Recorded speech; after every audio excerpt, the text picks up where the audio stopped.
होंगजू और जेचन बीच पे बैठे होते हैं। होंगजू सोच रही होती है कि जिस ऑफिसर की जान उन दोनों ने बचाई थी क्या वो जिंदा होंगे। जेचन उससे कहता है कि मुझे ये तो नहीं पता कि वो कहाँ पर रहते हैं या कैसे दिखते हैं, पर मुझे इतना जरूर पता है कि वो जिंदा हैं। फिर हमें एक आदमी को दिखाया जाता है जिसका नाम मॉरिस होता है। वो एक होटल में आता है और वहाँ पर लोगों का फोन चुरा कर चला जाता है। उसके बाद हम देखते हैं सैम अपने एक दोस्त से बात कर रहा होता है। उसका दोस्त उसको बताता है कि उसके डैड को झूठी केस में फंसा दिया गया था और उन्होंने जेल में ही सुसाइड कर लिया। जो प्रोसिक्यूटर उस केस को संभाल रहा था उसका नाम माइक था, जो कि अब एक लॉयर है। फिर हम देखते हैं माइक को, जो कि मिस्टर चोय से मिलता है और उनको अपने साथ काम करने का ऑफर देता है, लेकिन मिस्टर चोय मना कर देते हैं। पर जेचन की कलीग उसको ये बताती है कि मिस्टर चोय काम छोड़ने वाले हैं क्योंकि माइक ने उनको अपने फॉर्म में काम करने का ऑफर दिया है। अब जेचन काफी ज्यादा परेशान हो जाता है क्योंकि मिस्टर चोय के साथ काम करने में उसको काफी मजा आता है। होंगजू को काम दिया जाता है कि वो 3 दिन तक प्रोसिक्यूटर ऑफिस में रहे और पता लगाए कि प्रोसिक्यूटर कैसे काम करते हैं, कैसे रहते हैं और केस को कैसे संभालते हैं, और सभी चीजें कैमरे में रिकॉर्ड करने के लिए भी कहते हैं। जेचन काम खत्म करके घर वापस आ चुका होता है तो वो मिस्टर चोय को मैसेज करके पूछता है कि क्या आप सच में काम छोड़ने वाले हैं। तो मिस्टर चोय उसको बताते हैं कि वो काम नहीं छोड़ रहे हैं। ये जानकर वो काफी ज्यादा खुश हो जाता है।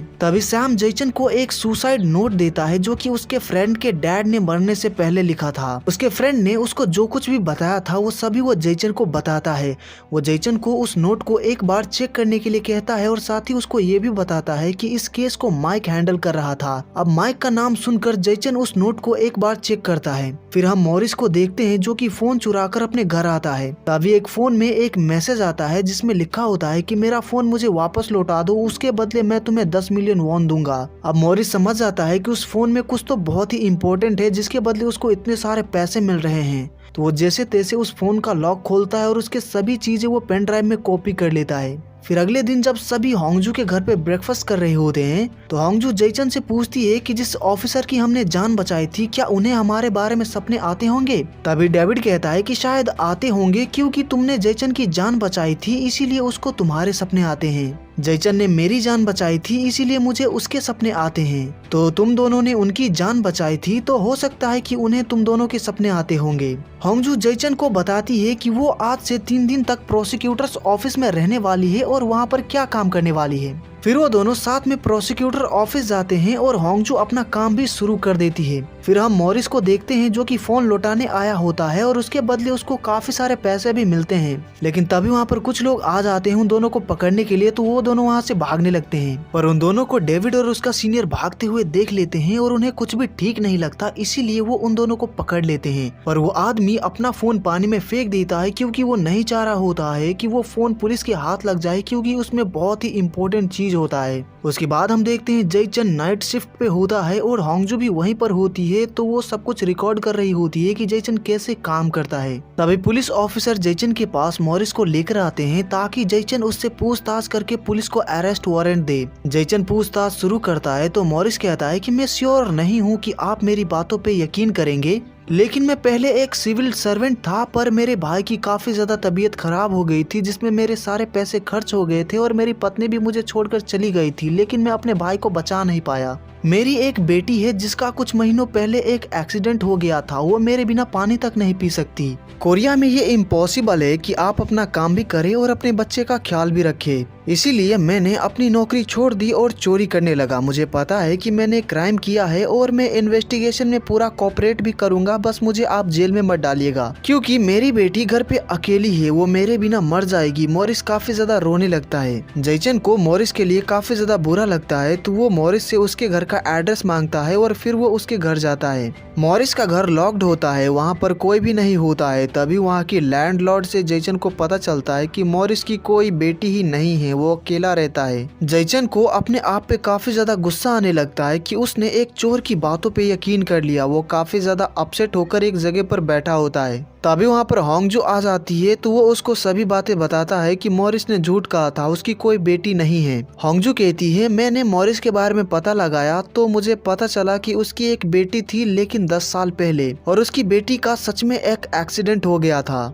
वो अपने काम की वजह से अपनी बेटी का ध्यान नहीं रख पाता था, इसीलिए उसने अपनी जॉब छोड़ दी और चोरी करने लगा। पर एक दिन वो पकड़ा गया। उसकी बेटी घर पे अकेली थी और वो वहीं पर मर गई क्योंकि मॉरिस जेल में था। अगर 10 साल पहले वो तुम्हारे जैसे किसी प्रोसिक्यूटर से मिला होता तो शायद आज उसकी बेटी जिंदा होती और वो अकेला ना होता। इसीलिए खुद को मत कोसो, क्योंकि तुमने यहाँ आकर बिल्कुल सही किया है। होंगजू की बातें सुनकर जेचन का मूड काफी ज्यादा अच्छा हो जाता है एंड वो अचानक होंगजू को किस कर देता है। फिर अगले दिन जेचन मॉरिस के पास आता है और उसको बताता है कि उसने अरेस्ट वारंट को अप्रूवल दे दिया है। कल रात को मैं तुम्हारे घर गया था पर वहाँ पर कोई भी नहीं था और मुझे ये भी पता चला कि 10 साल पहले तुम्हारी एक बेटी थी जिसका तुम ख्याल नहीं रख पाए क्योंकि तुम जेल में थे, इसी वजह से उसकी डेथ हो गई। इसीलिए मैं तुमसे माफी मांगता हूँ कि प्रोसिक्यूटर ने तुम्हारे घर जाकर चेक नहीं किया था। इन सभी बातों को सुनकर मॉरिस को काफी ज्यादा अच्छा लगता है। वो कहता है मैंने ये सभी बातें 6 प्रोसिक्यूटर को बताया था पर किसी ने मेरा विश्वास नहीं किया। आप पहले हैं जो कि मेरे घर चेक करने के लिए गए, इसीलिए मैं आपको कुछ देना चाहता हूँ। वो जेचन को वो पेन ड्राइव देता है जिसमें उसने उस फोन का सारा डाटा कॉपी कर लिया था, जिसके लिए उसको काफी सारे पैसे मिल रहे थे। जब जेचन उस पेन ड्राइव को चेक करता है तो उसमें कुछ फोटोज होते हैं। उन फोटोज को देखकर मिस्टर चोई काफी ज्यादा हैरान रह जाते हैं। वो बताते हैं कि ये IV drip serial murder case के विक्टिम्स के फोटोज है जो केस क्लोज हो चुका है। उन्हें टोटल 19 विक्टिम्स के फोटोज मिलते हैं पर केस में सिर्फ 11 विक्टिम्स थे। वो काफी ज्यादा सोच में डूब जाते हैं कि बाकी के 8 विक्टिम्स कहाँ गए। उन्हें लगने लगता है कि इस केस में जरूर कुछ बहुत ही सस्पिशियस है। मिस्टर चोई काफी ज्यादा परेशान हो जाते हैं क्योंकि वो भी माइक के साथ इस केस को इन्वेस्टिगेट कर रहे थे, पर उन फोटोज को देखकर उन्हें भी लगता है कि इस केस में कुछ तो गड़बड़ है। इसीलिए वो माइक से पूछते हैं कि क्या उसने उस केस के एविडेंस के साथ छेड़छाड़ की थी। माइक कहता है इन्वेस्टिगेशन के दौरान आप भी मेरे साथ थे, मैं ऐसा क्यों करूंगा। फिर हम देखते हैं होंगजू उस आदमी का एड्रेस पता लगाती है जिसका वो फोन था। फिर वो उसके घर जाती है तो वहाँ पर ऑलरेडी जेचन भी आया होता है। होंगजू को जेचन बताता है कि मेरे आने से पहले ही फोन की ऑनर को किसी ने मार दिया है। तभी एक आदमी उस घर का दरवाजा बंद कर देता है और गेट पे ताला मार देता है और घर में आग लगा देता है। वो दोनों काफी ज्यादा परेशान हो जाते हैं कि अब वो बाहर कैसे निकलेंगे। आग की वजह से उन दोनों को सांस लेने में काफी ज्यादा तकलीफ होने लगती है। वो दोनों वहाँ पर मरने ही वाले होते हैं पर तभी कोई तेजी से दौड़ते हुए वहाँ पर आता है और दरवाजा खोलकर अंदर जाता है। तो हमें पता चलता है कि वो और कोई नहीं बल्कि मिस्टर चोई है जो कि उन दोनों को वहाँ से बाहर निकालते हैं, उनकी जान बचाते हैं। यहीं पर हमें ये भी पता चलता है कि मिस्टर चोई ही वो ऑफिसर है जिनकी जान होंगजू और जेचन ने बचाया था और वो भी अपने सपने में फ्यूचर को देख सकते हैं और उन्होंने इस इंसिडेंट को अपने सपने में ही देखा था, इसीलिए वो उन दोनों को बचाने आए। मिस्टर चोई उन दोनों को गले लगा लेते हैं और कहते हैं मुझे काफी खुशी है कि तुम दोनों जिंदा हो। वो काफी इमोशनल हो जाते हैं और काफी रोने लगते हैं। फिर कुछ देर बाद वो होंगजू और जेचन को काफी डांटने लगते हैं कि वो यहाँ पर क्यों आए, उन्हें नहीं आना चाहिए था। वो उन दोनों की काफी ज्यादा चिंता कर रहे होते हैं जो कि उन दोनों को भी समझ नहीं आता कि मिस्टर चोई ऐसा क्यों कर रहे हैं। लेकिन वो दोनों मिस्टर चोई को थैंक यू कहते हैं उनकी जान बचाने के लिए और उनकी इतनी ज्यादा चिंता करने के लिए। फिर जब अगले दिन जेचन ऑफिस आता है तो chief IV drip serial murder case को फिर से ओपन करते हैं और जेचन और मिस्टर ली को साथ में इन्वेस्टिगेशन करने के लिए कहते हैं। हालांकि जेचन इस केस को मिस्टर चोई के साथ इन्वेस्टिगेट करना चाह रहा होता है पर वो नहीं कर सकता था क्योंकि पिछली बार माइक के साथ वो भी इस केस को इन्वेस्टिगेट कर रहे थे, इसीलिए वो भी एक सस्पेक्ट हो सकते हैं जिन्होंने एविडेंस को बदला हो। पर जेचन को मिस्टर चोई पे पूरा यकीन होता है कि उन्होंने कुछ गलत काम नहीं किया होगा, लेकिन उसके मन में एक सवाल होता है कि वो उस जगह पर कैसे पहुंच गए जहां पर वो और होंगजू आग में फंसे हुए थे, उन्हें कैसे पता था। होंगजू और जेचन सैम के दोस्त से मिलते हैं और उसको जेचन बताता है कि वो उसके डैड के केस को फिर से इन्वेस्टिगेट कर रहा है, जो सुनकर वो काफी खुश हो जाता है। अगले दिन जब माइक ऑफिस आता है तो उसको एक अननोन नंबर से मैसेज आता है जिसमें लिखा होता है कि मुझे पता है कि IV drip serial murder case के एविडेंस को तुमने ही बदला था। इस मैसेज को देखकर माइक बहुत ज्यादा घबरा जाता है और जब वो ऑफिस के अंदर जाता है तो उसकी सेक्रेटरी उसको बताती है कि उससे मिलने कोई आया है। ये सुनकर वो और ज्यादा घबरा जाता है क्योंकि उसे लगने लगता है कि कहीं वही इंसान उससे मिलने तो नहीं आया है जिसने मैसेज किया था। और जब वो अंदर जाता है तो उसे पता चलता है कि वहाँ पर तो होंगजू आई हुई है। फिर माइक वहाँ पर बैठ जाता है। वो दोनों IV drip serial murder case को लेकर बात करने लगते हैं। होंगजू माइक से कुछ ऐसी बातें कहती है जिससे माइक को लगने लगता है कि शायद होंगजू को भी पता है कि उसने ही एविडेंस को बदले थे,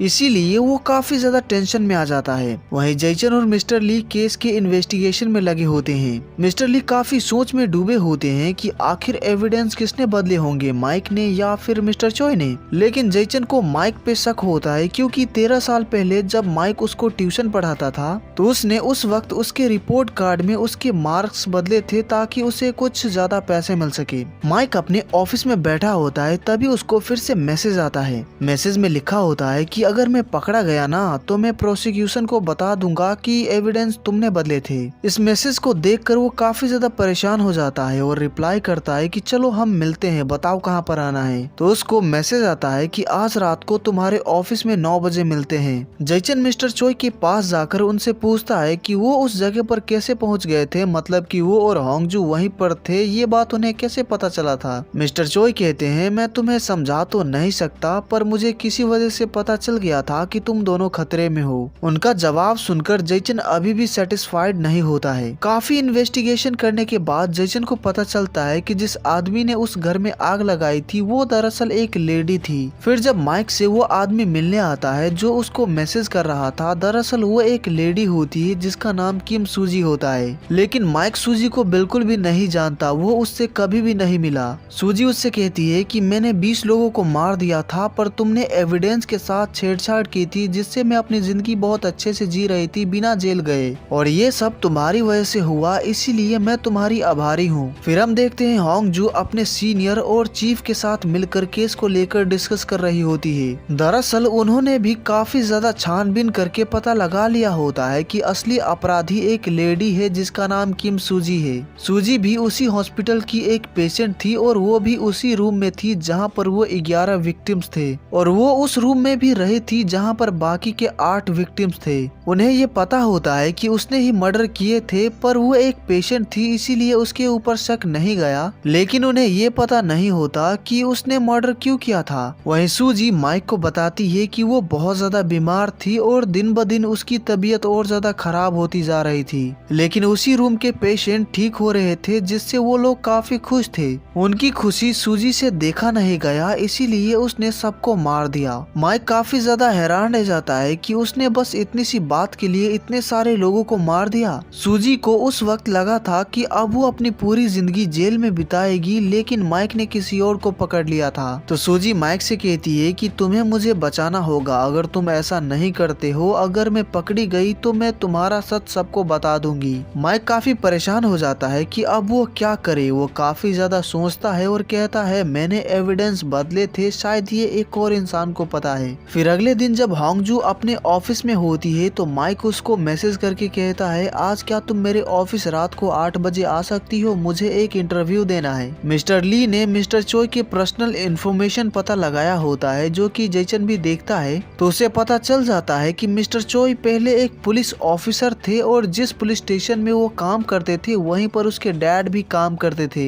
इससे वो समझ जाता है कि मिस्टर चोई वही ऑफिसर है जिनकी जान उसने बचाई थी। वो काफी ज्यादा खुश हो जाता है, तो वो जल्दी से मिस्टर चोई के पास जाता है, पर उसे पता चलता है कि मिस्टर चोई ने रिजाइन कर दिया है और उन्होंने अपना रेजिग्नेशन लेटर जयचन के टेबल पे छोड़ दिया होता है, जिसमें लिखा होता है कि प्रोसिक्यूटर जयचन, मैंने कोई एविडेंस नहीं बदले हैं और मैं श्योर हूँ कि लॉयर माइक भी ऐसा ही कहेगा, इसीलिए तुम मेरी फिक्र मत करो और लोग क्या कहते हैं क्या सोचते हैं इसकी परवाह मत करो, तुम बस अच्छे से इन्वेस्टिगेशन करो और सच का पता लगाओ। मैं अपना बेगुनाही अपने हिसाब से साबित करूंगा और तुमने मेरे लिए जो कुछ भी किया उसके लिए थैंक यू। जयचन मिस्टर चोई को काफी फोन करता है पर वो फोन ही नहीं उठाते हैं। फिर हम देखते हैं होंगजू माइक से मिलने आती है क्योंकि उसने कहा था कि वो इंटरव्यू देना चाहता है। माइक होंगजू को कॉफी पीने के लिए देता है जिसमें उसने एक दवा मिला दिया था। उस कॉफी को पीकर होंगजू बेहोश हो जाती है, तभी वहाँ पर सूजी भी आ जाती है। दरअसल माइक को ऐसा लगता है कि होंगजू भी उसके सच के बारे में जानती है, इसीलिए वो उसको मारना चाहता है। वहीं जयचन अपने सपने में देख लेता है कि आज होंगजू को कोई मारने वाला है और कहां पर ये भी उसे पता चल जाता है, तो वो जल्दी से उस जगह पर पहुंचने के लिए ऑफिस से निकल जाता है। वो होंगजू को काफी फोन करता है पर वो फोन ही नहीं उठाती क्योंकि वो बेहोश होती है। अब जयचन काफी ज्यादा परेशान हो जाता है क्योंकि माइक का ऑफिस उसके ऑफिस से काफी दूर है, इसीलिए वो डेविड को फोन करके सब कुछ बताता है और उसको जल्दी से वहाँ पर पहुंचने के लिए कहता है, तो वो जल्दी से वहां जाने लगता है। वहीं माइक और सूजी होंगजू को लेकर उसी ऑफिस के छत पर आ जाते हैं। सूजी होंगजू के बॉडी में एक पॉइजन इंजेक्ट कर देती है जिससे वो कुछ ही देर में मर जाएगी, उसका दिल धड़कना बंद हो जाएगा। तभी वहां पर डेविड भी पहुंच जाता है और छत के ऊपर जाने लगता है क्योंकि जयचन ने उसको बता दिया था कि होंगजू को छत पर मारने वाले हैं। हैं। वहीं माइक ने एक अलग प्लान बनाया होता है, वो मेडिसिन खा लेता है जो कि उसने कॉफी में मिला दिया था। अब सूजी ने ऑलरेडी होंगजू के बॉडी में पॉइजन इंजेक्ट कर दिया होता है, मतलब कि वो जल्दी मर जाएगी। वो काफी ज्यादा परेशान होता है तो वो सूजी को छत पर से धक्का देकर मार देता है और पुलिस को बताने के लिए उसने ऑलरेडी एक स्टोरी भी तैयार कर लिया होता है कि होंगजू उसका इंटरव्यू लेने आई थी पर वहाँ पर सूजी आ गई थी और उन दोनों को मारने की कोशिश की थी, इसीलिए उसने अपने आप को बचाने के लिए उसको सूजी को मारना पड़ा। वो इस मर्डर को सेल्फ डिफेंस बनाकर सजा से बच जाएगा। जब डेविड छत पर पहुंचता है तो माइक होंगजू को लेकर नीचे ही आ रहा होता है। डेविड जल्दी से होंगजू को उठाता है और उसको नीचे लेकर आता है। नीचे एम्बुलेंस होता है तो जल्दी से होंगजू को हॉस्पिटल लाया जाता है। फिर अगले दिन जब माइक की आंखें खुलती है तो वो हॉस्पिटल में होता है। उससे पूछताछ करने के लिए 2 ऑफिसर उसके पास आते हैं। माइक उनको वही सभी बातें बताता है जो कि उसने पहले ही सोच रखा था कि वो पुलिस को क्या बताएगा। तभी ऑफिसर से माइक को पता चलता है कि होंगजू को कुछ नहीं हुआ है, वो बच गई। ये सुनकर वो काफी ज्यादा शॉक्ड रह जाता है क्योंकि उसे लगा था कि होंगजू मर जाएगी। होंगजू अब बिल्कुल ही ठीक होती है पर वो अभी तक होश में नहीं आई होती है, इस वजह से जैचन काफी परेशान होता है। तभी वहाँ पर मिस्टर चोई आते हैं तो जैचन उनसे कहता है कि आप अचानक क्यों चले गए, आप मुझे यूं ही छोड़कर नहीं जा सकते, आप मुझे क्यों अकेला छोड़कर चले गए। वो काफी ज्यादा रोने लगता है तो मिस्टर चोई उसको गले लगा लेते हैं। फिर शाम को वो दोनों बाहर बैठकर एक दूसरे से बातें करते हैं। जैचन उनको काम पे वापस आ जाने के लिए कहता है तो मिस्टर चोई कहते हैं कि मैं नहीं आ सकता क्योंकि मैं माइक के साथ काम करने वाला हूँ। जैचन पूछता है पर क्यों। मिस्टर चोई कहते हैं कि मैं अपने काम में बहुत ज्यादा बिजी था जिससे मैं अपने भाई पे ध्यान नहीं दे पाया कि वो क्या कर रहा है।